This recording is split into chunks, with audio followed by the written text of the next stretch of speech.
Well, the reaction of government to the protest that we witnessed was actually that of astonishment.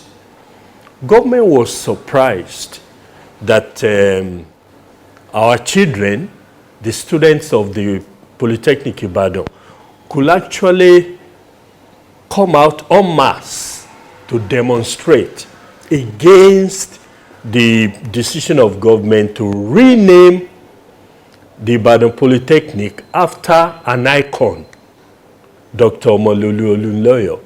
We tried to look at the books. We tried to decipher what code there were.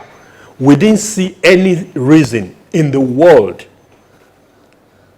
to prove that the decision taken by our students was the correct one. Rather, we thought that the decision of government to honor an icon, a veritable icon, not necessarily in the local sense, but an acclaimed scholar, an icon who has added value to all facets of human endeavor, social, political, in the academia, in all facets. You can say that Dr. Omololu Olunloyo is one of the most cerebral human beings God ever created, and that's true.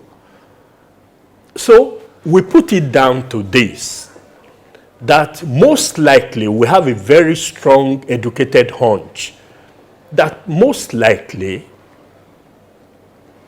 the students who came out yesterday to protest the decision of government to rename Ibadan Polytechnic after Dr. Omololu Olunloyo did not possess enough information on their hands to be able to do a thing like that. Much more so at a time when they are supposed to be in the locker room reading their books for imminent tests and examination.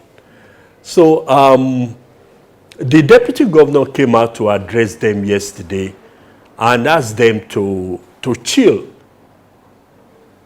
And he equally praised them that they did not cause any violence in the course of their protestation. And that was very civilized of them.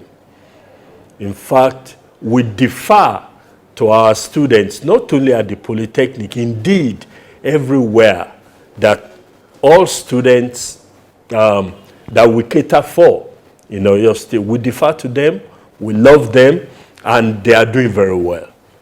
And even the government is not castigating them for doing what they did yesterday. It's in the way of democracy that when you have something you feel rather wouldn't have happened, then you show your voice, your resentment in a civilized way. That was exactly what our students did. But we beg to differ, and we insist that the choice by government, the decision by this administration to rename Ibadan Polytechnic after Dr. Omololu Olunloyo, who happened to be the first rector of that institution way back in 1970, when he was only 35 years old. We believe that our choice and decision to make the Polytechnic, to name it after him, is a correct and wise decision. The example of President Jonathan rescinding his decision to rename University of Lagos at the period was an aberration, a complete aberration, because before then, we have the example to cite of the University of Ife, that was renamed in 1987. Up to now, the name still subsists, and there has been no proof whatsoever that as a result of renaming it after Chief Obafemi Awolowo, that the academic standard had fallen. No. The same way you have the Oyo State Polytechnic, named after Moshood Abiola, the job goes on. So, and as Shakespeare said, what's in a name? But indeed, if an occurrence of this happened, and it is for the quality represented by a person like Dr. Omololu Olunloyo, then it is very valid. We are not planning to change it, because government does not flip-flop. A government that's done its homework will stay by its decision, and Governor Seyi Makinde does. Well, one of the unique things about the controversy surrounding the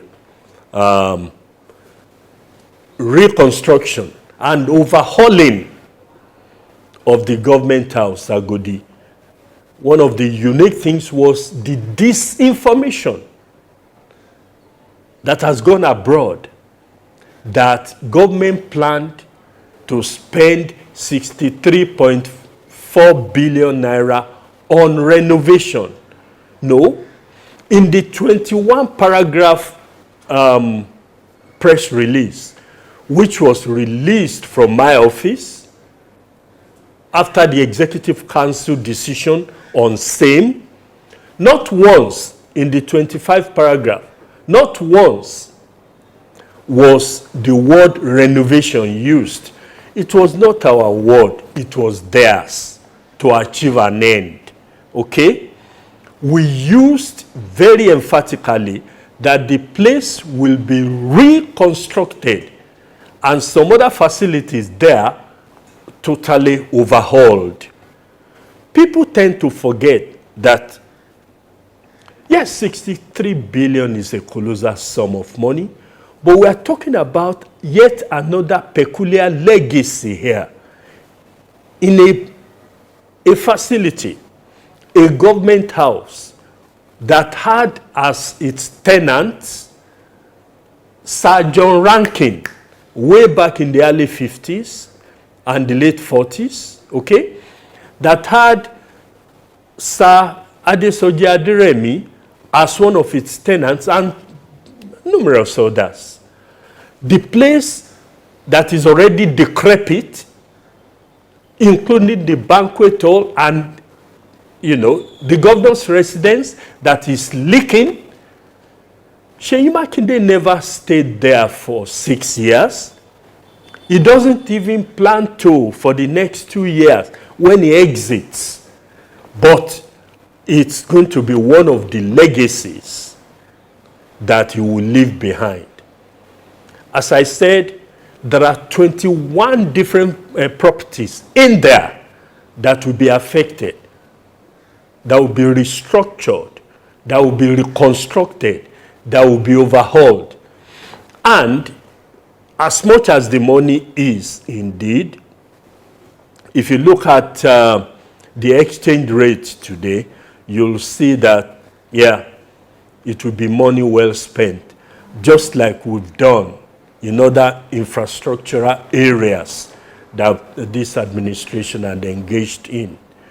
I think at the end of the day, it's not necessarily about the money, but it's about the eagerness and the tendency to score political points. But yet again, I think anyone who is dispassionate and objective will see that none of the other projects and policies of government will suffer as a result of the reconstruction and the overhauling of the revered and iconic government house.